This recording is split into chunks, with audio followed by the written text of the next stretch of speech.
Dictation start होगा 5 second बाद। Start. Israeli जासूसी सॉफ्टवेयर पेगासस पर खुलासे को लेकर दुनिया में बवाल मचा हुआ है। यह पहला मौका नहीं है जब किसी सॉफ्टवेयर से चुनिंदा लोगों के फोन टैप करने के आरोप लगे हैं। इसके लिए अमूमन सरकारों को कटघरे में खड़ा किया जाता है, जबकि वे इससे इनकार करती रही है।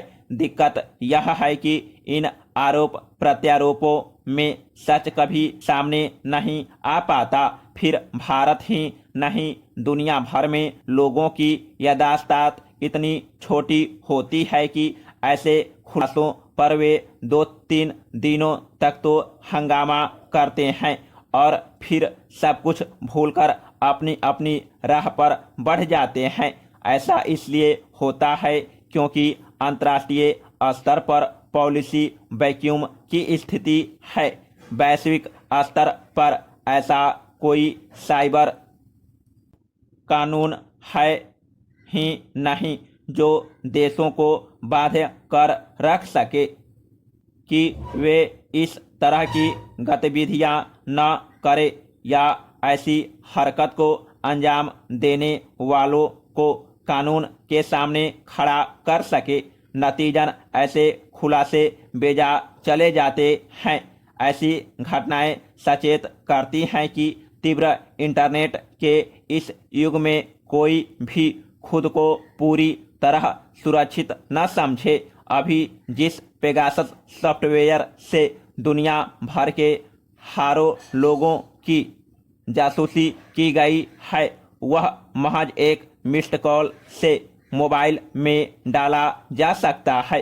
यह इतना शक्तिशाली सॉफ्टवेयर है कि मिस्ड कॉल जब जवाब न देने पर भी यह आपके मोबाइल को अपने नियंत्रण में ले लेता है और आपकी हर एक गतिविधि को उस व्यक्ति तक पहुंचाता जाता है जो इस सॉफ्टवेयर का इस्तेमाल आपके खिलाफ कर रहा होता है।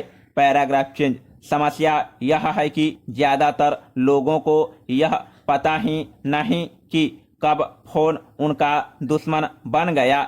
इसलिए हम नींद में बिल्कुल न रहे बल्कि कुछ बुनियादी कदम उठाए ताकि अपना और अपने डाटा को सुरक्षित रख सके।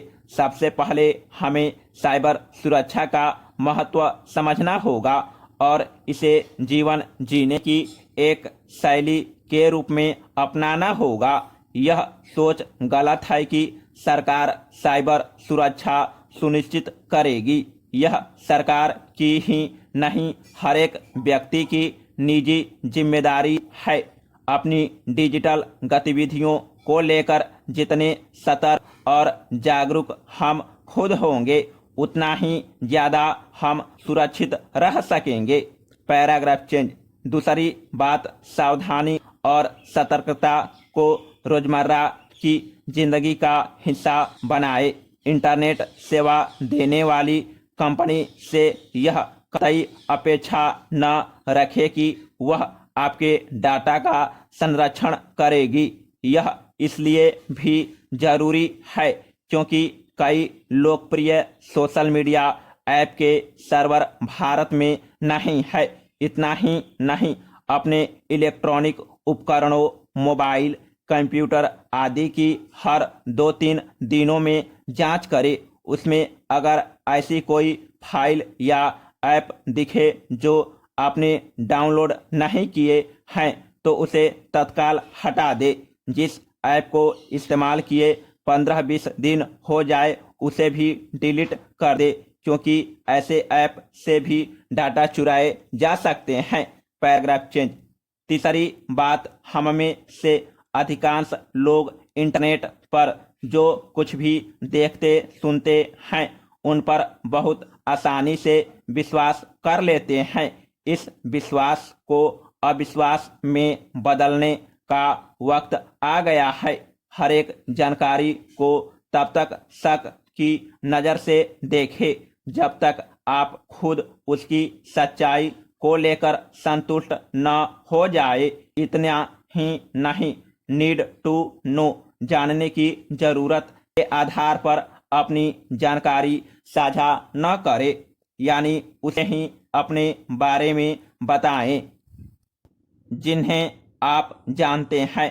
दुनिया भर में यह जाहिर करने की जरूरत नहीं है कि आपके कितने दोस्त हैं और किस पहर कितने घंटे आप काम कर रहे हैं। Paragraph change. चूंकि साइबर अपराधियों का मुख्य मकसद निजता का उल्लंघन करके नुकसान पहुंचाना होता है, इसलिए अपने इलेक्ट्रॉनिक उपकरण को सुरक्षित रखने के लिए फायरवॉल और एंटीवायरस का जरूर इस्तेमाल करें।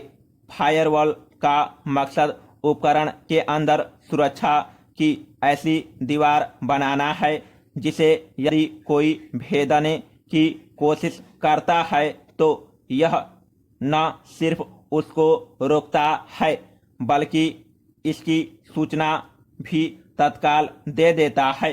फोन टैपिंग में भी किसी न किसी तरह से सॉफ्टवेयर को मोबाइल में इंस्टॉल किया जाता है। यदि फायरवॉल मजबूत हो तो इसकी हमें पहले ही सूचना मिल सकती है। अच्छी बात है कि इंटरनेट पर मुफ्त में फायरवॉल उपलब्ध है जिनका हम इस्तेमाल कर सकते हैं। इसी तरह एंटीवायरस भी हमारे डाटा को सुरक्षित रखता है। यह भी इंटरनेट पर मुफ्त में उपलब्ध है, लेकिन बेहतर एंटीवायरस के लिए हमें पैसे खर्च करने पड़ सकते हैं। समाप्त।